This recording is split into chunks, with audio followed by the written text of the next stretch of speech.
در کتاب ها می آید که اگر پدری که ای فرزند ناراضی دنیا را پدرود میگه، یعنی فرزندا در دنیا رنجاندنشون، دلاشون خفه کردن و این پدرها گذشتن با همون خفگی.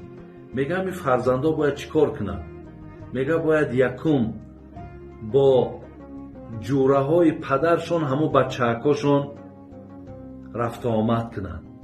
اگر مادراشون به شرطی که خفه گذشته باشن با دوگانه های مادراشون، میگه به معنای که با اونها سلام علیک کنن، چخیلی که پیامبرمون با دوگانه های حضرت خدیجه این چقدر با لطف و با مهربانی سخن میکرد.